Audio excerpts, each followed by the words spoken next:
ಎಲ್ರಿಗೂ ನಮಸ್ತೆ. BA ಪ್ರಥಮ ವರ್ಷದಲ್ಲಿ ರಾಜ್ಯಶಾಸ್ತ್ರವನ್ನ ಕಡ್ಡಾಯ ವಿಷಯವನ್ನಾಗಿ ತೆಗೆದುಕೊಂಡಂತಹ ವಿದ್ಯಾರ್ಥಿಗಳಿಗೆ NEP ಅಡಿಯಲ್ಲಿ ಹೊಸ ಶಿಕ್ಷಣ ನೀತಿಯ ಅಡಿಯಲ್ಲಿ ಪ್ರಥಮ ಸೆಮ್ಗಾಗಿ ನಿಗದಿಪಡಿಸಲಾದಂತಹ DSC 2 ಪೇಪರ್ಗೆ ಏನು ಪೊಲಿಟಿಕಲ್ ಥಿಯರಿ ಅನ್ನೋ ಒಂದು ಪೇಪರ್ ಇದೆಯಲ್ಲ, ಪೇಪರ್ ಟೈಟಲ್ ಇದೆಯಲ್ಲ, ಅದರ ಅಡಿಯಲ್ಲಿ ಜಯಪ್ರಕಾಶ್ ನಾರಾಯಣ್ ಅವರ ಅಭಿಪ್ರಾಯಗಳು ಪ್ರಜಾಪ್ರಭುತ್ವದ ಮೇಲೆ, views of Jayaprakash Narayanan democracy. So ಈ ವಿಷಯವನ್ನು ಕುರಿತು ಪ್ರಸ್ತುತ ವಿಡಿಯೋದಲ್ಲಿ ನಾವು ಚರ್ಚೆ ಮಾಡೋಣ. ಸೊ ಇಲ್ಲಿ ಜಯಪ್ರಕಾಶ್ ನಾರಾಯಣ್ ಅವರು ಗೊತ್ತು ನಮ್ಗೆಲ್ಲ, ಪ್ರಮುಖ ಸಮಾಜವಾದಿ ಚಿಂತಕರು. ಸೊ ಇವರು ಪ್ರಜಾಪ್ರಭುತ್ವವನ್ನ ಯಾವ ರೀತಿ ವ್ಯಾಖ್ಯಾನಿಸ್ತಾರೆ, ಅದರ ಬಗ್ಗೆ, ಅಂದ್ರೆ ಪ್ರಜಾಪ್ರಭುತ್ವದ ಅಗತ್ಯ ಅಂಶಗಳು ಏನಿರಬೇಕು, ಪ್ರಜಾಪ್ರಭುತ್ವ ತುಂಬಾ ದಕ್ಷತೆಯಿಂದ ಕಾರ್ಯನಿರ್ವಹಿಸಬೇಕಾದ್ರೆ ಅದರಲ್ಲಿ ಯಾವ್ಯಾವ ಅಂಶಗಳು ಅಡಗಿರಬೇಕು ಅನ್ನುವ ಒಂದು ಸಂಪೂರ್ಣ ವಿಚಾರಗಳನ್ನ ಇವತ್ತಿನ ವಿಡಿಯೋದಲ್ಲಿ ನಾವು ಚರ್ಚೆ ಮಾಡೋಣ. ಸೊ ಇವರ ಒಂದು ವ್ಯಾಖ್ಯಾನವನ್ನ ನೋಡೋದಾದ್ರೆ ಪ್ರಜಾಪ್ರಭುತ್ವವನ್ನ ಕುರಿತು ನೈತಿಕ ತಳಹದಿಗೆ ಬಹಳಷ್ಟು ಪ್ರಾಮುಖ್ಯತೆಯನ್ನ ಕೊಡ್ತಾರೆ. ಅಂದ್ರೆ ಪ್ರಜಾಪ್ರಭುತ್ವ ಅನ್ನೋದು ಕೇವಲ ನಿಯಮಗಳ ಒಂದು ಗೂಡಾಗಿರದೆ, ಅಂದ್ರೆ ಒಣ ನಿಯಮಗಳ ಗೂಡಾಗಿರದೆ, ಪ್ರಜಾಪ್ರಭುತ್ವದ ಎಲ್ಲ ಉದ್ದೇಶಗಳು, ಗುರಿಗಳು, ನಿಯಮಗಳು ಎಲ್ಲವೂ ಕೂಡ ನೈತಿಕ ತಳಹದಿಯ ಮೇಲೆ ಕಟ್ಟಲ್ಪಟ್ರೆ ಆಗ ಆ ಪ್ರಜಾಪ್ರಭುತ್ವ ಅತ್ಯಂತ ಬಲಿಷ್ಠವಾಗಿ ಜಾರಿಯಾಗೋದಕ್ಕೆ ಸಾಧ್ಯವಾಗತ್ತೆ. ನೈತಿಕ ತಳಹದಿನೇ ಆ ಪ್ರಜಾಪ್ರಭುತ್ವಕ್ಕೆ ಒಂದು ಗಟ್ಟಿತನವನ್ನ ತಂದು ಕೊಡುತ್ತೆ ಅನ್ನೋ ಅಭಿಪ್ರಾಯವನ್ನ ಹೇಳ್ತಾರೆ. ಸೊ ಸ್ವತಃ ಅವರ ಮಾತಿನಲ್ಲೇ ಆ ಒಂದು ಪ್ರಜಾಪ್ರಭುತ್ವವನ್ನು ವ್ಯಾಖ್ಯಾನಿಸೋದಾದ್ರೆ, ಪ್ರಜಾಪ್ರಭುತ್ವದ ಸಮಸ್ಯೆಯು ಮೂಲಭೂತವಾದ ಮತ್ತು ಎಲ್ಲಕ್ಕಿಂತ ಹೆಚ್ಚಾಗಿ ಒಂದು ನೈತಿಕ ಸಮಸ್ಯೆ ಆಗಿದೆ.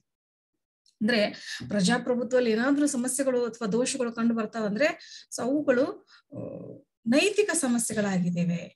ಹೀಗಾಗಿ ಜನತೆಯಲ್ಲಿನ ನೈತಿಕ ಮತ್ತು ಆಧ್ಯಾತ್ಮಿಕ ಗುಣಗಳು ಸೂಕ್ತವಾಗಿಲ್ಲದೆ ಹೋದ್ರೆ ಎಂಥ ಅತ್ಯುತ್ತಮ ಸಂವಿಧಾನಗಳು, ರಾಜಕೀಯ ವ್ಯವಸ್ಥೆಗಳು ಇದ್ರೂ ಸಹ ಅಲ್ಲಿ ಪ್ರಜಾಪ್ರಭುತ್ವ ಯಶಸ್ವಿಯಾಗೋದಕ್ಕೆ ಸಾಧ್ಯವಾಗೋದಿಲ್ಲ. ಸೊ ಹೀಗಾಗಿ ಸಂವಿಧಾನಿಕ ನಿಯಮಗಳು, ರಾಜಕೀಯ ವ್ಯವಸ್ಥೆಗಳ ರಚನೆ, ಅವೆಲ್ಲವುಗಳನ್ನ ಮೀರಿ ಜನರಲ್ಲಿ ಏನಿರಬೇಕು ಅಂದ್ರೆ ನೈತಿಕ ಮನೋಭಾವ ಇರಬೇಕು. ಸೊ ಆಗ ಮಾತ್ರ ಆ ಒಂದು ರಾಜಕೀಯ ವ್ಯವಸ್ಥೆ ಸಫಲವಾಗೋಕೆ ಸಾಧ್ಯ ಆಗತ್ತೆ ಅಂತ ಹೇಳ್ತಾರೆ. ಇವರ ಪ್ರಕಾರ ಒಂದು ಪ್ರಜಾಪ್ರಭುತ್ವ ವ್ಯವಸ್ಥೆ ಯಶಸ್ವಿ ಆಗ್ಬೇಕು ಅಂದ್ರೆ ಸೊ ಆ ವ್ಯವಸ್ಥೆ ಯಾವ ಯಾವ ಅಗತ್ಯ ಅಂಶಗಳನ್ನ ಹೊಂದಿರಬೇಕು ಅನ್ನೋದನ್ನ ನೋಡೋಣ. ಸೊ ಅದರಲ್ಲಿ ಮೊದಲನೇ ಅಗತ್ಯ ಅಂಶ ಏನು ಅಂದ್ರೆ ಪ್ರತಿಯೊಬ್ಬರು ಕೂಡ ಕರ್ತವ್ಯಗಳನ್ನ ನಿರ್ವಹಿಸುವಲ್ಲಿ ತುಂಬಾ ಜವಾಬ್ದಾರಿಯುತ ಮನೋಭಾವನೆಯನ್ನು ಹೊಂದಿರಬೇಕು. ಹಿಂದಿನ ಒಂದು ವಿಡಿಯೋದಲ್ಲಿ ನಾವು ಕ್ಲಾಸ್ನಲ್ಲಿ ಅಂಬೇಡ್ಕರ್ ಅವರು ಪ್ರಜಾಪ್ರಭುತ್ವದ ಬಗ್ಗೆ ಇದೇ ವಿಚಾರವನ್ನ ಹೇಳಿದ್ದನ್ನ ನೋಡ್ತೇವೆ. ಪ್ರಜೆಗಳಲ್ಲಾಗಿರ್ಬೋದು, ಪ್ರಜಾಪ್ರತಿನಿಧಿಗಳಲ್ಲಾಗಿರ್ಬೋದು, ಪ್ರತಿಯೊಬ್ಬರಲ್ಲೂ ಕೂಡ ಕರ್ತವ್ಯದ ಬಗ್ಗೆ, ಪ್ರತಿಯೊಬ್ಬ ವ್ಯಕ್ತಿಗೂ ಕೂಡ ತನ್ನ ಕರ್ತವ್ಯದ ಬಗ್ಗೆ ಅತ್ಯಂತ ಜವಾಬ್ದಾರಿ ಇರಬೇಕು. ಒಬ್ಬ ವ್ಯಕ್ತಿ ತನ್ನ ಮನೆಯ ಸದಸ್ಯನಾಗಿ ಏನ್ ಕರ್ತವ್ಯಗಳು, ಒಂದು ಸಂಸ್ಥೆಯ ಉದ್ಯೋಗಿಯಾಗಿ ಏನ್ ಕೆಲಸಗಳು, ಕರ್ತವ್ಯಗಳು, ದೇಶದ ಪ್ರಜೆಯಾಗಿ ಏನು ಕರ್ತವ್ಯಗಳು, ಇವೆಲ್ಲವುಗಳನ್ನ ಜವಾಬ್ದಾರಿಯುತವಾಗಿ ನಿಭಾಯಿಸಿದ್ರೆ ಅಲ್ಲಿ ಒಂದು ಪ್ರಜಾಪ್ರಭುತ್ವ ಬಹಳಷ್ಟು ಯಶಸ್ವಿಯಾಗತ್ತೆ ಅಂತ ಹೇಳ್ತಾರೆ. ಸೊ ಎರಡನೇ ಅಗತ್ಯ ಅಂಶ ಏನು ಅಂದ್ರೆ ಹಿಂಸೆಯ ಬಗ್ಗೆ ಪ್ರತಿಯೊಬ್ಬರಿಗೂ ಕೂಡ ಅಸಹ್ಯಕರವಾದಂತ ಭಾವನೆ ಇರಬೇಕು. ಅಂದ್ರೆ ಎಲ್ರಿಗೂ ಕೂಡ ಅಹಿಂಸೆಯ ಬಗ್ಗೆ ಒಲವಿರಬೇಕು. ಅದು ಕೇವಲ ದೈಹಿಕ ಹಿಂಸೆ ಅಷ್ಟೇ ಅಲ್ಲ, ಇನ್ನೊಬ್ಬರನ್ನ ನೋಯಿಸೋದು, ಮಾನಸಿಕವಾಗಿ ನೋಯಿಸೋದು, ಇನ್ನೊಬ್ಬರಿಗೆ ಮೋಸ ಮಾಡೋದು ಅಥವಾ ವ್ಯಂಗ್ಯವಾಗಿ ಮಾತನಾಡುವುದು, ಇಂಥ ಸಣ್ಣ ಸಣ್ಣ ಪುಟ್ಟ ವಿಷಯಗಳನ್ನ ಹಿಡ್ಕೊಂಡಂತೆ ಪ್ರತಿಯೊಬ್ಬರಿಗೂ ಕೂಡ ಹಿಂಸಾ ಮನೋಭಾವ ಇರಬಾರ್ದು. ಅದು ದೈಹಿಕ ಹಿಂಸೆ ಆಗಿರ್ಬೋದು, ಮಾನಸಿಕ ಹಿಂಸೆ ಆಗಿರ್ಬೋದು. ನಾವಿವತ್ತು ಸಮಾಜದಲ್ಲಿ ನೋಡ್ತೀವಿ, ದೈಹಿಕ ಹಿಂಸೆಯನ್ನ ಕಾನೂನುಗಳಿಗೆ ಹೆದರಿ ಮಾಡ್ಲಿಕ್ಕಿಲ್ಲ, ಆದರೆ ಮಾನಸಿಕ ಹಿಂಸೆ, ಸೊ ಇನ್ನೊಂದು ಜಾತಿಯನ್ನ ಹೀಯಾಳಿಸೋದು, ಇನ್ನೊಂದು ಧರ್ಮವನ್ನ ಹೀಯಾಳಿಸೋದು, ಮೇಲ್ವರ್ಗದವರು ಕೆಳವರ್ಗದವ್ರನ್ನ ಹೀಯಾಳಿಸೋದು, ಆ ರೀತಿಯ ಒಂದು ಭಾವನೆಗಳು ಕೂಡ ಸಮಾಜದಲ್ಲಿ ಇರಬಾರ್ದು. ಪ್ರತಿಯೊಬ್ಬರ ನಡುವೆ ಪ್ರೀತಿ ಇರಬೇಕು, ವಿಶ್ವಾಸ ಇರಬೇಕು. ಸೊ ಯಾವುದೇ ತರಹದಂತ ಹಿಂಸಾ ಘಟನೆಗಳಿಗೆ ಅಲ್ಲಿ ಅವಕಾಶವನ್ನ ಕೊಡಬಾರ್ದು. ಆಗ ಏನಾಗತ್ತೆ, ಆ ಪ್ರಜಾಪ್ರಭುತ್ವ ವ್ಯವಸ್ಥೆ ಅತ್ಯಂತ ಯಶಸ್ವಿಯಾಗಿ ಮತ್ತು ಸುಗಮವಾಗಿ ಶಾಂತಿಯುತವಾಗಿ ಸಾಗೋದಕ್ಕೆ ಸಾಧ್ಯ ಆಗತ್ತೆ. ನೆಕ್ಸ್ಟ್, ಮಾನವರ ನಡುವೆ ಸಮಾನತೆ ಇರಬೇಕು. ಇದು ಮೂರನೇ ಅಗತ್ಯ ಅಂಶ. ಎಷ್ಟರ ಮಟ್ಟಿಗೆ ಅಂದ್ರೆ ವ್ಯವಸ್ಥೆಯ ಪ್ರತಿಯೊಂದು ಪ್ರತಿಫಲಗಳು ಸಮಾಜದ ಕಟ್ಟ ಕಡೆಯ ವ್ಯಕ್ತಿಗೂ ಕೂಡ ತಲುಪಬೇಕು. ನೋಡಿ, ಅಂಬೇಡ್ಕರ್ ಅವರು ಕೂಡ ಇದನ್ನೇ ಹೇಳಿದ್ರು. ಒಂದು ಸರ್ಕಾರ ಅಥವಾ ಸಂಸ್ಥೆ ಪ್ರಜೆಗಳಿಗೆ ಏನೆಲ್ಲಾ ಸೌಲಭ್ಯಗಳನ್ನ ಒದಗಿಸಿ ಕೊಡ್ತಾ ಇದೆ ಅನ್ನೋದಕ್ಕಿಂತ ಆ ಸೌಲಭ್ಯಗಳನ್ನ ಎಷ್ಟರ ಮಟ್ಟಿಗೆ ಸಮಾನವಾಗಿ ಒದಗಿಸಿ ಕೊಡ್ತಾ ಇದೆ ಅನ್ನೋದು ಬಹಳ ಮುಖ್ಯವಾಗತ್ತೆ.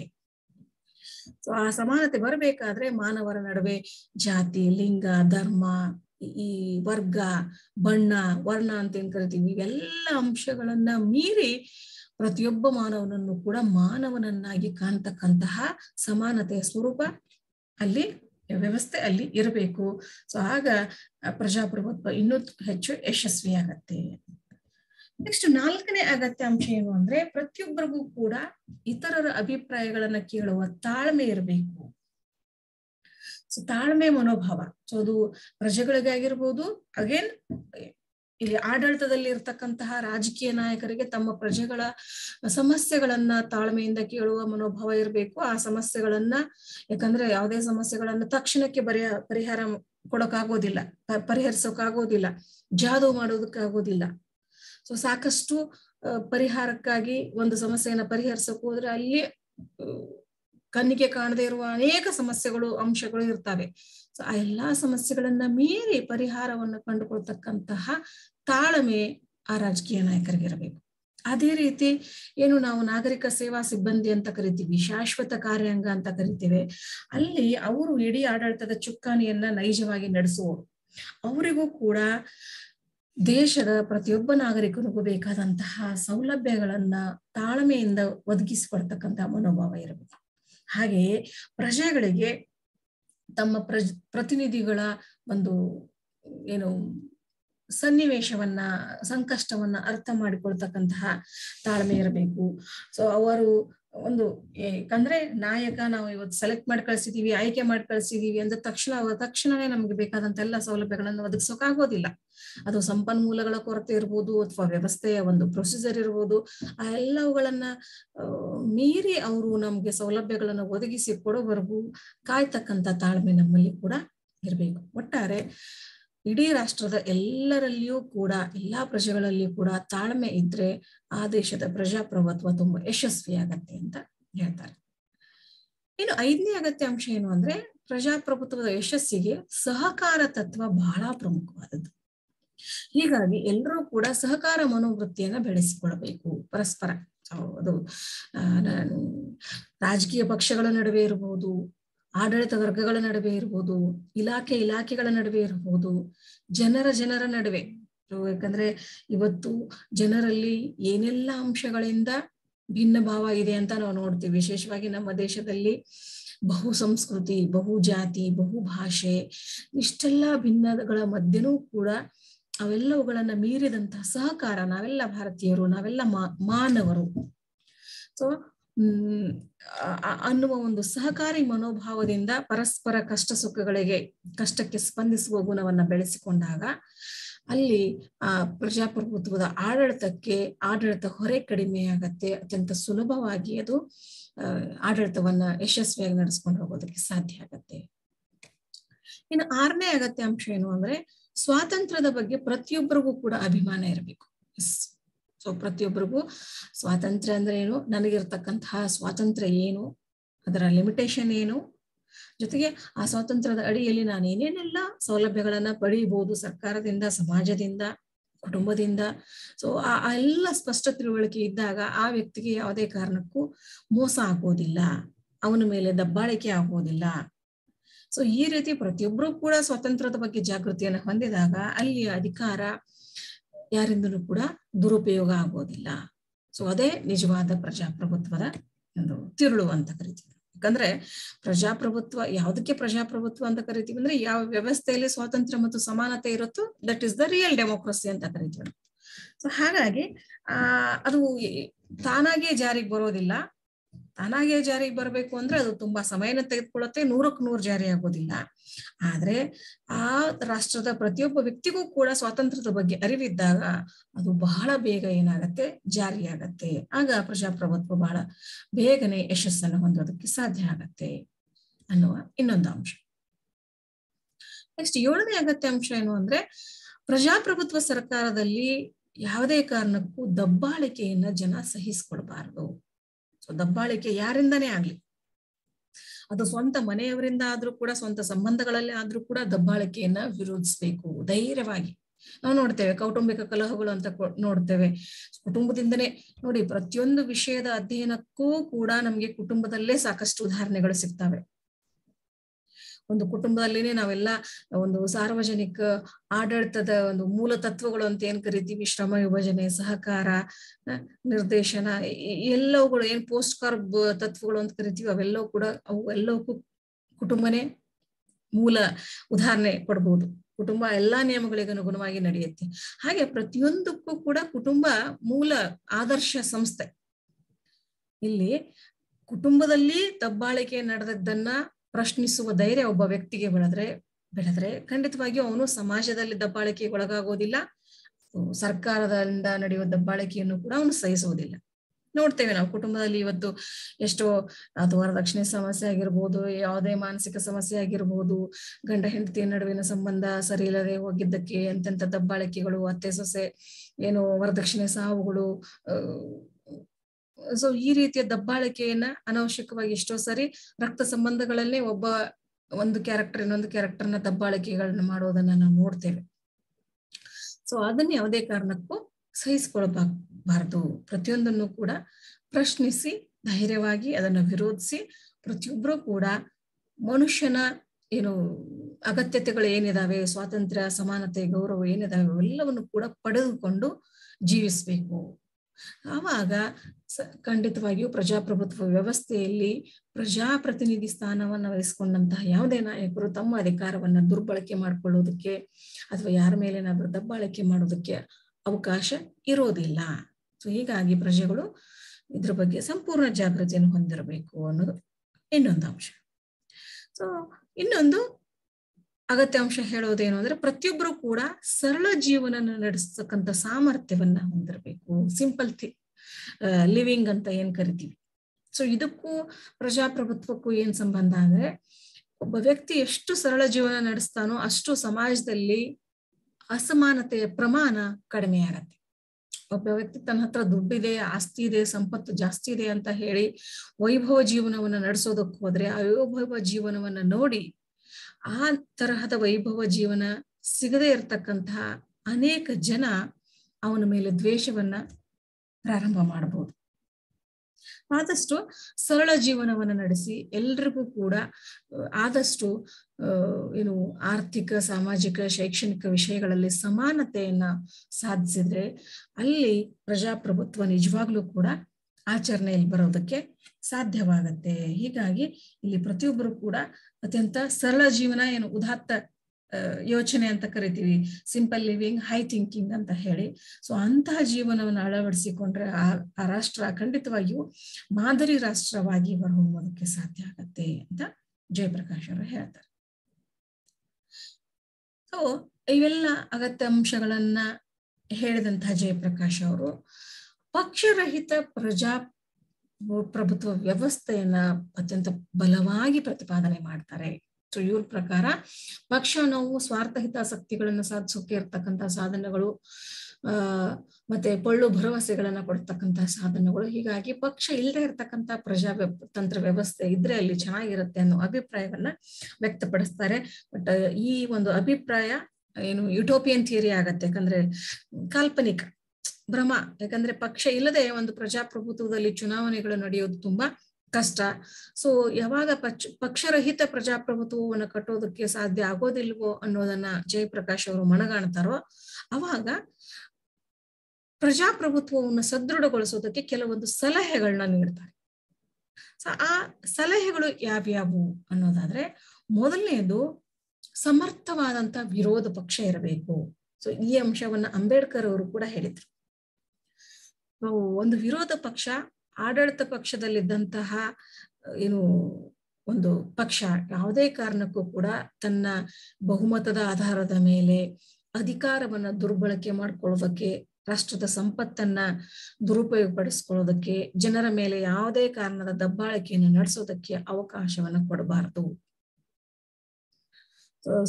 ಆಡಳಿತ ಪಕ್ಷದ ಪ್ರತಿಯೊಂದು ದೋಷವನ್ನು ಕೂಡ ಎತ್ತಿ ತೋರಿಸ್ಬೇಕಾಗತ್ತೆ ವಿರೋಧ ಪಕ್ಷ. ಹಾಗೆ ಆಡಳಿತ ಪಕ್ಷ ಒಳ್ಳೆಯದನ್ನ ಮಾಡಿದ್ರೆ ಖಂಡಿತ ಅದಕ್ಕೆ ಒಳ್ಳೆಯದಕ್ಕೆ ಮೆಚ್ಚುಗೆಯನ್ನು ಕೂಡ ವ್ಯಕ್ತಪಡಿಸ್ಬೇಕಾಗತ್ತೆ. ವಿರೋಧ ಪಕ್ಷ ಅಂದ್ರೆ ಬರೀ ವಿರೋಧ ಮಾಡೋದಕ್ಕಿರೋದಲ್ಲ, ಬದಲಿಗೆ ಅತ್ಯುತ್ತಮವಾದಂತಹ ವಿಮರ್ಶಾ ಕೆಲಸವನ್ನ ಮಾಡಬೇಕು. ಅಂದ್ರೆ ಆಡಳಿತ ಪಕ್ಷ ಉತ್ತಮವಾದಂತಹ ಕೆಲಸಗಳನ್ನ ಮಾಡ್ತಾ ಇದ್ರೆ, ಜನಪರ ಯೋಜನೆಗಳನ್ನ ಹಮ್ಮಿಕೊಂಡಿದ್ರೆ ಅದಕ್ಕೆ ಖಂಡಿತವಾಗಿಯೂ ಹೊಗಳಿಕೆಯನ್ನ ಬೆನ್ನು ತಟ್ಟುವ ಕೆಲಸವನ್ನ ಅಥವಾ ಪ್ರಶಂಸೆಯನ್ನ ತೋರಿಸ್ಬೇಕು. ಹಾಗೆ ತಪ್ಪು ದಾರಿಯಲ್ಲಿ ನಡೀತಾ ಇದ್ರೆ ಅದನ್ನು ವಿರೋಧಿಸುವ ಕೆಲಸವನ್ನು ಕೂಡ ಅಷ್ಟೇ ಸಮರ್ಥವಾಗಿ ಧೈರ್ಯವಾಗಿ ವಿರೋಧ ಪಕ್ಷ ಮಾಡಿದ್ರೆ ಇದರಿಂದ ಸಾರ್ವಜನಿಕ ಅಭಿಪ್ರಾಯ ನಿರ್ಮಾಣವಾಗತ್ತೆ, ಜನರಿಗೆ ತಿಳುವಳಿಕೆ ಮುಟ್ಟತ್ತೆ. ಸೊ ಸಾರ್ವಜನಿಕ ಅಭಿಪ್ರಾಯದ ಮೂಲಕ ಜನ ಕೂಡ ಸರ್ಕಾರವನ್ನ ಟೀಕಿಸ್ತಾರೆ, ಆಡಳಿತ ಪಕ್ಷವನ್ನ ಟೀಕಿಸ್ತಾರೆ. ಆಗ ಆಡಳಿತ ಪಕ್ಷಕ್ಕೆ ಏನು ಭಯ ಇರುತ್ತೆ ಅಂದ್ರೆ, ಎಸ್ ನಾನೇನಾದ್ರೂ ತಪ್ಪು ನಡೆದ್ರೆ, ನನ್ನ ಅಧಿಕಾರವನ್ನ ದುರುಪಯೋಗ ಪಡಿಸ್ಕೊಂಡ್ರೆ ಅದನ್ನ ಪ್ರಶ್ನಿಸೋದಕ್ಕೆ ವಿರೋಧ ಪಕ್ಷ ಬರತ್ತೆ, ಸಾರ್ವಜನಿಕ ಅಭಿಪ್ರಾಯ ನನಗೆ ತದ್ವಿರುದ್ಧವಾಗತ್ತೆ ಅನ್ನೋ ಭಯ ಯಾವಾಗ್ಲೂ ಆಡಳಿತ ಪಕ್ಷಕ್ಕೆ ಇದ್ರೆ ಅದು ತುಂಬಾ ಯಶಸ್ವಿ ಆಡಳಿತವನ್ನ ಕೊಡಬಹುದು, ನೀಡಬಹುದು. ಎರಡನೇ ಸಲಹೆ ಏನು ಅಂದ್ರೆ, ಚುನಾವಣೆಯಲ್ಲಿ ಒಬ್ಬ ಅಭ್ಯರ್ಥಿ ಗೆದ್ದ ನಂತರ ಪಕ್ಷಾಂತರ ಮಾಡೋದಕ್ಕೆ ಅವನಿಗೆ ಅವಕಾಶ ಇರಬಾರದು. ಒಂದು ವೇಳೆ ಪಕ್ಷಾಂತರ ಮಾಡಿದ್ರೆ ಅಂತ ಸದಸ್ಯರನ್ನ ಹಿಂದಕ್ಕೆ ಕರೆಸ್ಕೊಳ್ತಕ್ಕಂತಹ ರಿಕಾಲಿಂಗ್ ಸಿಸ್ಟಮ್, ಅದು ಆ ಒಂದು ಅಧಿಕಾರ ಜನರಲ್ಲಿ ಇರಬೇಕು ಅಂತ ಇವರು ಹೇಳ್ತಾರೆ. ಕಾರಣ ಏನು ಅಂದ್ರೆ, ಪಕ್ಷಾಂತರ ಅದು ಜನರಿಗೆ, ಮತದಾರರಿಗೆ ಮಾಡ್ತಕ್ಕಂಥ ದ್ರೋಹ. ಯಾಕೆಂದ್ರೆ ನಾವು ನೋಡ್ತೀವಿ ಚುನಾವಣೆಯಲ್ಲಿ ಪ್ರತಿಯೊಂದು ಮತಕ್ಷೇತ್ರದಲ್ಲಿ ಒಂದೊಂದು ಪಕ್ಷಗಳಿಂದ ಚುನಾವಣೆಗೆ ನಿಂತ್ಕೊಂಡಂತ ಅಭ್ಯರ್ಥಿಗಳು ಆ ಪಕ್ಷದ, ಆ ರಾಜಕೀಯ ಪಕ್ಷದ ಪ್ರಣಾಳಿಕೆಗಳನ್ನ ಆಶ್ವಾಸನೆ ರೂಪದಲ್ಲಿ ಜನರಿಗೆ ಹೇಳಿ ಜನರನ್ನ ನಂಬಿಸಿ ಗೆದ್ದಿರ್ತಾರೆ. ಸೊ ಈ ರೀತಿ ಒಂದು ಪಕ್ಷದ ಪ್ರಣಾಳಿಕೆಯನ್ನ, ಏನು ಆಶ್ವಾಸನೆಗಳನ್ನ ಜನರಿಗೆ ತೋರಿಸಿ ಅವರ ಬೆಂಬಲವನ್ನ ಗಳಿಸಿದಂತಹ ಅಭ್ಯರ್ಥಿ ಗೆದ್ದ ನಂತರ ಅಧಿಕಾರಕ್ಕಾಗಿ ಅಥವಾ ಬೇರೆ ಯಾವುದೇ ಕಾರಣಕ್ಕಾಗಿ ತನ್ನ ಗೆದ್ದಂತ ಯಾವ ಪಕ್ಷದಿಂದ ಗೆದ್ದಿರ್ತಾನೋ ಆ ಪಕ್ಷವನ್ನ ಬಿಟ್ಟು ಬೇರೆ ಪಕ್ಷಕ್ಕೆ ಪಕ್ಷಾಂತರ ಆದ್ರೆ ಅದು ಜನರಿಗೆ ಮಾಡಿದಂತಹ ದ್ರೋಹ.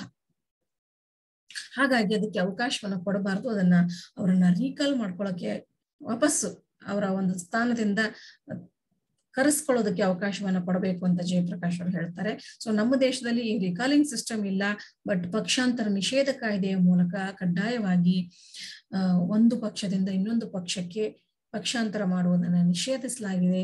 ಸೊ ಹೀಗಾಗಿ ಇವತ್ತು ಒಂದು ವೇಳೆ ಚುನಾವಣೆಯಲ್ಲಿ ಗೆದ್ದ ನಂತರ ಪಕ್ಷವನ್ನ ಏನಾದ್ರೂ ಬದಲಾಯಿಸ್ಬೇಕಾದ್ರೆ ಅವರು ಆ ಸ್ಥಾನಕ್ಕೆ ರಾಜೀನಾಮೆಯನ್ನ ನೀಡಿ ಮತ್ತೆ ತಾವು ಯಾವ ಪಕ್ಷಕ್ಕೆ ಪಕ್ಷಾಂತರ ಆಗ್ಬೇಕಂತಿದಾರೋ ಆ ಪಕ್ಷದಿಂದ ಮತ್ತೊಮ್ಮೆ ಚುನಾವಣೆಗೆ ನಿಂತು ಗೆಲ್ಬೇಕಾಗತ್ತೆ. ಸೊ ಇದು ನಮ್ಮ ದೇಶದಲ್ಲಿ ಆಲ್ರೆಡಿ ಅಳವಡಿಸಲ್ಪಟ್ಟಂತ ಸುಧಾರಣೆ ಅಂತ ಹೇಳ್ಬೋದು. ನೆಕ್ಸ್ಟ್ ಮೂರನೇ ಅಗತ್ಯ ಅಂಶ ಏನು ಅಂದ್ರೆ, ಚುನಾವಣಾ ಆಯೋಗದಲ್ಲಿ ಕಾರ್ಯನಿರ್ವಹಿಸೋದಕ್ಕೆ ಹೆಸರಾಂತ ಉಚ್ಚ ನ್ಯಾಯಾಲಯ ಮತ್ತು ಸರ್ವೋಚ್ಚ ನ್ಯಾಯಾಲಯದ ನ್ಯಾಯಾಧೀಶರು ಇರಬೇಕು. ಕಾರಣ ಅಂದ್ರೆ, ಈಗ ನಮ್ಮ ಪ್ರಜಾಪ್ರಭುತ್ವದ ಯಶಸ್ಸಿರೋದು ನಿಷ್ಪಕ್ಷಪಾತ ಮತ್ತು ಪ್ರಾಮಾಣಿಕ ಚುನಾವಣೆಗಳಲ್ಲಿ. ಸೊ ಈ ನಿಷ್ಪಕ್ಷಪಾತ ಮತ್ತು ಪ್ರಾಮಾಣಿಕ ಚುನಾವಣೆಗಳ ನಡಿಬೇಕು ಅಂದ್ರೆ ಚುನಾವಣಾ ಆಯೋಗದ ಕಾರ್ಯತತ್ಪರತೆ ಬಹಳಷ್ಟು ಸೂಕ್ಷ್ಮವಾಗಿರ್ಬೇಕಾಗತ್ತೆ ಮತ್ತು ಪ್ರಾಮಾಣಿಕವಾಗಿರ್ಬೇಕಾಗತ್ತೆ. ಸೊ ಈ ರೀತಿ ಚುನಾವಣಾ ಆಯೋಗದ ಮೇಲೆ ಇರ್ತಕ್ಕಂಥ ಮಹತ್ತರ ಜವಾಬ್ದಾರಿಯನ್ನ ನಿರ್ವಹಿಸೋದಕ್ಕೆ ನಿಷ್ಪಕ್ಷಪಾತ ಮತ್ತು ಮುಕ್ತ ನ್ಯಾಯಸಮ್ಮತ ಚುನಾವಣೆಗಳನ್ನ ನಡೆಸೋಕೆ ಈ ಉಚ್ಚ ನ್ಯಾಯಾಲಯದ ನ್ಯಾಯಾಧೀಶರು ಮತ್ತು ಸರ್ವೋಚ್ಚ ನ್ಯಾಯಾಲಯದ ನ್ಯಾಯಾಧೀಶರು ಇದ್ರೆ ಅವರಿಗೆ ಏನು ಈ ವಿಷಯವನ್ನ ಅಳೆದು ನೋಡುವ ಮತ್ತು ನಿಷ್ಪಕ್ಷಪಾತವಾಗಿ ಒಂದು ತೀರ್ಮಾನವನ್ನ ತೆಗೆದುಕೊಳ್ತಕ್ಕಂತಹ ಜವಾಬ್ದಾರಿ ತುಂಬಾ ಬೆಳೆದಿರುತ್ತೆ. ಸೊ ಹೀಗಾಗಿ ಆ ಚುನಾವಣಾ ಆಯೋಗದಲ್ಲಿ ಈ ನ್ಯಾಯಾಧೀಶರು ಇದ್ರೆ ಅದು ಹೆಚ್ಚು ಪರಿಣಾಮಕಾರಿಯಾಗಿ ಕಾರ್ಯನಿರ್ವಹಿಸೋದಕ್ಕೆ ಸಾಧ್ಯ ಆಗತ್ತೆ ಅನ್ನೋ ಅಭಿಪ್ರಾಯವನ್ನ ಹೇಳ್ತಾರೆ. ಮತ್ತು ಇವರನ್ನ ನೇಮಕ ಮಾಡೋದಕ್ಕೆ ಒಂದು ಆಯ್ಕೆಯ ಸಮಿತಿ ಇರಬೇಕು. ಆ ಸಮಿತಿಯಲ್ಲಿ ಪ್ರಧಾನಿ, ವಿರೋಧ ಪಕ್ಷದ ನಾಯಕ ಮತ್ತು ಸರ್ವೋಚ್ಚ ನ್ಯಾಯಾಲಯದ ಮುಖ್ಯ ನ್ಯಾಯಾಧೀಶರು ಎಲ್ಲರೂ ಕೂಡ ಇರಬೇಕು. ಯಾಕೆಂದ್ರೆ ಇಲ್ಲಿ ಚುನಾವಣಾ ಆಯೋಗದ ಸಿಬ್ಬಂದಿ ಆಗಿರ್ಬೋದು ಅಥವಾ ಅವರ ಮುಖ್ಯಸ್ಥರಾಗಿರ್ಬೋದು ಕೇವಲ ಆಡಳಿತ ಪಕ್ಷದ ಒಲವನ್ನ ಮಾತ್ರ ಪಡೆದಿರದೆ, ಅಲ್ಲಿ ಆಡಳಿತ ಪಕ್ಷದ ಒಲವು ಇರಬೇಕು, ಅವರಿಗೆ ವಿರೋಧ ಪಕ್ಷದ ನಾಯಕರ ಸಮ್ಮತಿನೇ ಇರಬೇಕು, ಹಾಗೆ ಅದು ನ್ಯಾಯಸಮ್ಮತ ಆಯ್ಕೆ ಅನ್ನೋದಕ್ಕೆ ಸರ್ವೋಚ್ಚ ನ್ಯಾಯಾಲಯದ ಮುಖ್ಯ ನ್ಯಾಯಾಧೀಶರ ಸಮ್ಮತಿ ಕೂಡ ಬೇಕು. ಹಾಗೆ ಇದ್ದಾಗ ಚುನಾವಣಾ ಆಯೋಗದ ಅಧಿಕಾರಿಗಳ ನೇಮಕ ಬಹಳಷ್ಟು ದಕ್ಷತೆಯಿಂದ ಕೂಡತ್ತೆ.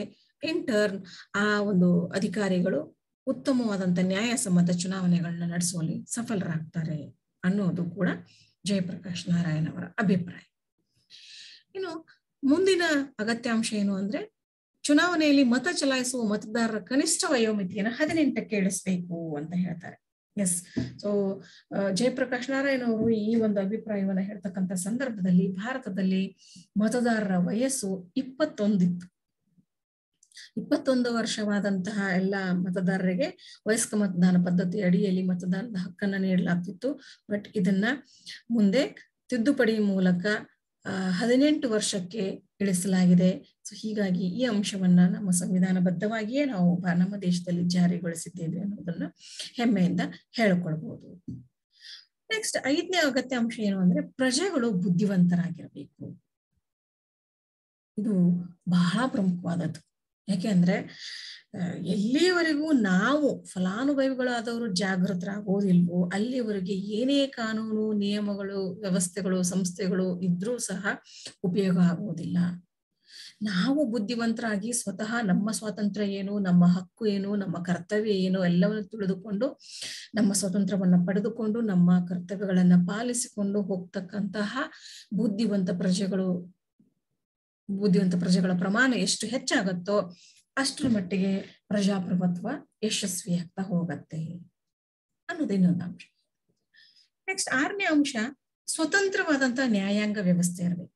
ಖಂಡಿತ. ಯಾಕಂದ್ರೆ ಪ್ರಜಾಪ್ರಭುತ್ವ ವ್ಯವಸ್ಥೆಯಲ್ಲಿ ಸ್ವಾತಂತ್ರ್ಯ ಮತ್ತು ಸಮಾನತೆಯನ್ನು ಎತ್ತಿ ಹಿಡುವ ಕೆಲಸವನ್ನ, ಅಂದ್ರೆ ಯಾವುದೇ ವ್ಯಕ್ತಿ ಸ್ವಾತಂತ್ರ್ಯ ಹರಣ ಆದ್ರೆ ಕಿತ್ತುಕೊಂಡ್ರೆ, ಸೊ ಯಾರಿಂದ ಆ ವ್ಯಕ್ತಿಯ ಸ್ವಾತಂತ್ರ್ಯಕ್ಕೆ ಧಕ್ಕೆ ಬಂದಿದೆ ಅದನ್ನು ವಿಚಾರಣೆ ಮಾಡುವ, ಅದನ್ನು ಶಿಕ್ಷಿಸುವ ಮತ್ತು ಅದನ್ನು ಸರಿಪಡಿಸುವ ಅಧಿಕಾರ ಇರುವುದು ನ್ಯಾಯಾಂಗಕ್ಕೆ. ಸೊ ಇಂತಹ ಪವಿತ್ರ ಮತ್ತು ಮಹತ್ತರ ಜವಾಬ್ದಾರಿಯನ್ನು ಹೊಂದಿದಂತಹ ನ್ಯಾಯಾಂಗ ಶಾಸಕಾಂಗ ಮತ್ತು ಕಾರ್ಯಾಂಗದ ಪ್ರಭಾವ ಒತ್ತಡದಿಂದ ಸ್ವತಂತ್ರವಾಗಿರ್ಬೇಕು. ಆಗ ಮಾತ್ರ ಪ್ರಜಾಪ್ರಭುತ್ವ ಯಶಸ್ವಿಯಾಗೋದಕ್ಕೆ ಮತ್ತು ಹೆಚ್ಚು ದಕ್ಷತೆಯಿಂದ ಕೂಡೋದಕ್ಕೆ ಸಾಧ್ಯವಾಗತ್ತೆ. ಇನ್ನೊಂದು ಅಂಶ 7ನೇ ಅಂಶ, ಮೈಯೆಲ್ಲ ಕಣ್ಣಾಗಿರ್ತಕ್ಕಂತಹ ಅತಿ ಎಚ್ಚರಿಕೆಯಿಂದ ಕೂಡಿರ್ತಕ್ಕಂಥ ಶಾಸಕಾಂಗ ಇರಬೇಕು. ಖಂಡಿತ ಶಾಸಕಾಂಗದ ಮೇಲೆ ಬಹಳ ಜವಾಬ್ದಾರಿ. ಯಾಕೆಂದ್ರೆ ಪ್ರತಿಯೊಂದು ವಿಷಯದಲ್ಲೂ ಕೂಡ ಶಾಸಕಾಂಗಕ್ಕೆ ರಾಷ್ಟ್ರದ ಆಡಳಿತದಲ್ಲಿ ಅತಿ ಹೆಚ್ಚು ಜವಾಬ್ದಾರಿಗಳನ್ನ ನೀಡಲಾಗಿದೆ. ಕಾರಣ, ಶಾಸಕಾಂಗದ ಸದಸ್ಯರು ಜನರಿಂದ ನೇರವಾಗಿ ಆರಿಸಿ ಬಂದಿರ್ತಾರೆ. ಹೀಗಾಗಿ ಜನರ ಪ್ರತಿಯೊಂದು ನಾಡಿ ಮಿಡಿತ ಕೂಡ ಅವರು ತಿಳಿದಿರ್ತಾರೆ. ಆ ಕಾರಣಕ್ಕಾಗಿ ಅವರಿಗೆ ಹೆಚ್ಚು ಅಧಿಕಾರಗಳನ್ನ ನೀಡಲಾಗಿರುತ್ತೆ. ಸೊ ಈ ಅಧಿಕಾರಗಳನ್ನ ನಿಜವಾಗ್ಲೂ ಅವರು ಜಾರಿಗೆ ತರಬೇಕು ಅಂದ್ರೆ they must be very alert.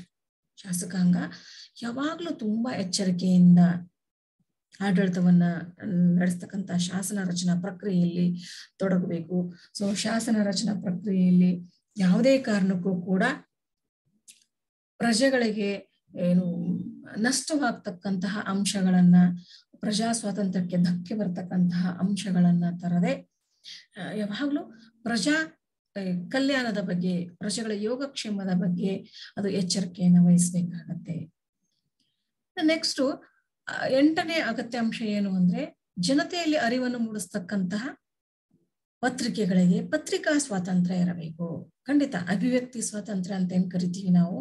So ಪತ್ರಿಕಾ ಸ್ವಾತಂತ್ರ್ಯ ಅನ್ನೋದು ಸಾರ್ವಜನಿಕ ಅಭಿಪ್ರಾಯದ ಒಂದು ಅಭಿವ್ಯಕ್ತಿಗೆ ಇರ್ತಕ್ಕಂಥ ಅತಿ ಪ್ರಮುಖ ಸಾಧನ.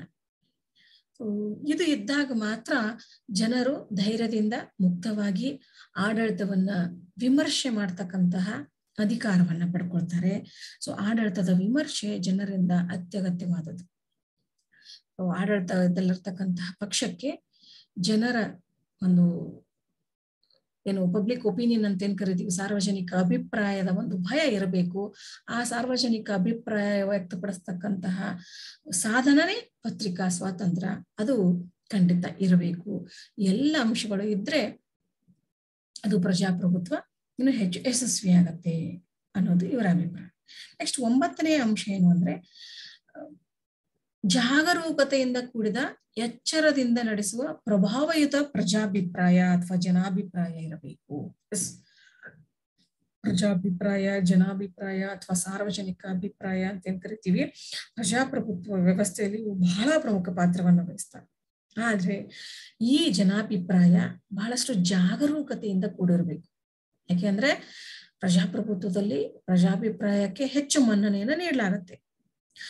ಹಾಗಂತ ಪ್ರಜಾಭಿಪ್ರಾಯದ ಹೆಸರಿನಲ್ಲಿ ಅಂದ್ರೆ ಹಿಂದಿನ ಅಜೆಂಡಾಗಳು ಬೇರೆ ಆಗಿರಬಾರ್ದು. ಪ್ರಜಾಭಿಪ್ರಾಯಕ್ಕೆ ನಿಜವಾಗ್ಲೂ ಕೂಡ ಪ್ರಜೆಗಳ ಕಲ್ಯಾಣ ಅಥವಾ ಯೋಗಕ್ಷೇಮವನ್ನು ಸಾಧಿಸುವ ಉದ್ದೇಶ ಇರಬೇಕೆ ಹೊರತು ಅಂದ್ರೆ ಪ್ರಜೆಗಳ ಅಭಿಪ್ರಾಯವನ್ನ ನಿಜವಾಗ್ಲೂ ಅದು ಸೂಚಿಸ್ಬೇಕೇ ಹೊರತಾಗಿ ಅದು ಹಿಡನ್ ಅಜೆಂಡಾ ಇಟ್ಕೊಂಡು ಅಥವಾ ಯಾವುದೇ ರಾಜಕೀಯ ಪಕ್ಷಗಳಿಗೆ ಫೇವರ್ ಆಗಿ ವ್ಯಕ್ತಪಡಿಸ್ತಕ್ಕಂತಹ ಅಭಿಪ್ರಾಯ ಆಗಿರಬಾರ್ದು. ಅಲ್ಲಿ ಯಾವುದೇ ಒಂದು ವರ್ಗ, ಒಂದು ಗುಂಪು, ಒಂದು ಪಕ್ಷದ ಪರವಾಗಿ ಆ ಅಭಿಪ್ರಾಯ ಇರಬಾರ್ದು. ಅದು ಇಡೀ ದೇಶದ ಜನರ ಯೋಗಕ್ಷೇಮವನ್ನ ಉಂಟು ಮಾಡತಕ್ಕಂತಹ ಜಾಗರೂಕ ಪ್ರಜಾ ಅಭಿಪ್ರಾಯ ಆಗಿರ್ಬೇಕು. ಸೊ ಹಾಗಾಗಿರ್ಬೇಕು ಅಂದ್ರೆ ಪ್ರಜೆಗಳು ಅತ್ಯಂತ ವಿವೇಚನಾಶಾಲಿಗಳಾಗಿರ್ಬೇಕು, ತುಂಬಾ ಎಚ್ಚರದಿಂದ ತಮ್ಮ ಅಭಿಪ್ರಾಯವನ್ನ ವ್ಯಕ್ತಪಡಿಸಬೇಕು.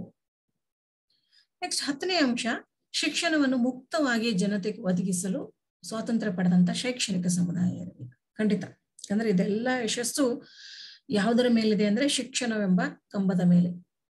ಅಂದ್ರೆ ಜನರಿಗೆ ಬುದ್ಧಿವಂತಿಕೆ ಬರೋದು, ನಮ್ಮ ಸ್ವಾತಂತ್ರ್ಯ ಏನು, ಸ್ವಾತಂತ್ರ್ಯ ಅಂದ್ರೆ ಏನು, ನಮ್ಮ ಹಕ್ಕುಗಳೇನು, ನಮ್ಮ ಕರ್ತವ್ಯಗಳೇನು, ಇವೆಲ್ಲದರ ಅರಿವು ಮೂಡೋದು ಯಾವುದರಿಂದ ಅಂದ್ರೆ ಶಿಕ್ಷಣದಿಂದನೇ ಒಬ್ಬ ನಾಗರಿಕ, ಜವಾಬ್ದಾರಿಯುತ ನಾಗರಿಕ ನಿರ್ಮಿಸಲ್ಪಡ್ತಾನೆ.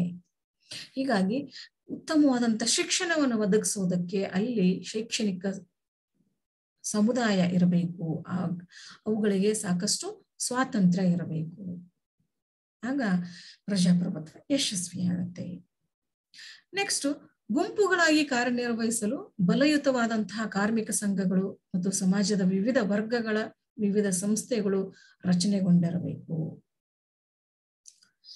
ನಾವು ಪ್ರೆಷರ್ ಗ್ರೂಪ್ಸ್ ಅಂತ ಏನ್ ಕರಿತೀವಿ, ಒತ್ತಡ ಗುಂಪುಗಳು ಬಹಳಷ್ಟು ಕ್ರಿಯಾಶೀಲವಾಗಿ ಮತ್ತು ಅತ್ಯಂತ ಜಾಗರೂಕತೆಯಿಂದ ಕಾರ್ಯನಿರ್ವಹಿಸ್ಬೇಕು. ಅದು ಕಾರ್ಮಿಕ ಸಂಘಟನೆಗಳಾಗಿರ್ಬೋದು, ಸಮಾಜದ ವಿವಿಧ ವರ್ಗಗಳ ಸಂಘ ಸಂಸ್ಥೆಗಳು ನೋಡ್ತೀವಿ ನಾವು, ವಿದ್ಯಾರ್ಥಿ ಸಂಘಟನೆಗಳು, ಮಹಿಳಾ ಸಂಘಟನೆಗಳು, ರೈತ ಸಂಘಟನೆಗಳು, ಆಟೋ ಚಾಲಕರ ಸಂಘಟನೆಗಳು, ಬಹಳಷ್ಟು ಸಂಘಟನೆಗಳನ್ನ ನೋಡ್ತೀವಿ. ಅವೆಲ್ಲ ಏನು ಪ್ರತಿಬಿಂಬಿಸ್ತವೆ ಅಂದ್ರೆ ಇವೆಲ್ಲ ಸಂಘ ಸಂಸ್ಥೆಗಳು ಆಯಾ ಸಂಘ ಸಂಸ್ಥೆಗಳ ಸದಸ್ಯರ ಹಿತಾಸಕ್ತಿಗಳನ್ನ ರಕ್ಷಣೆ ಮಾಡೋದಕ್ಕೆ ಮತ್ತು ಆ ಸದಸ್ಯರ ಬೇಡಿಕೆಗಳನ್ನ ಈಡೇರಿಸೋದಕ್ಕೆ ಸರ್ಕಾರ ಮೇಲೆ ಒತ್ತಡವನ್ನ ಹಾಕ್ತಕ್ಕಂತಹ ಒತ್ತಡ ಗುಂಪುಗಳಾಗಿ ಕಾರ್ಯನಿರ್ವಹಿಸ್ತವೆ.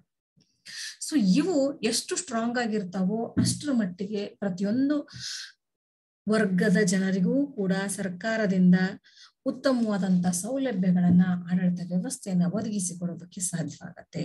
ಸೊ ಹೀಗಾಗಿ ಈ ಒತ್ತಡ ಗುಂಪುಗಳು ಸಮರ್ಪಕವಾಗಿ ಕಾರ್ಯನಿರ್ವಹಿಸಬೇಕು. ಒತ್ತಡ ಗುಂಪುಗಳು ಒತ್ತಡ ತರಬೇಕು ಅಂತ ಹೇಳಿ ಯಾವುದೋ ಪ್ರಭಾವಕ್ಕೆ ಒಳಗಾಗಿ, ಅಗೇನ್ ಇಲ್ಲಿ ಕೂಡ ಯಾವುದೋ ಒಂದು ಪಕ್ಷದ, ಒಂದು ವರ್ಗದ ಪ್ರಭಾವಕ್ಕೆ ಒಳಗಾಗಿ ಇನ್ನೊಂದು ಪಕ್ಷವನ್ನ ಅಥವಾ ಇನ್ನೊಂದು ವರ್ಗವನ್ನ ದೂಷಿಸೋದು, ದ್ವೇಷಿಸೋದು ಅಲ್ಲ.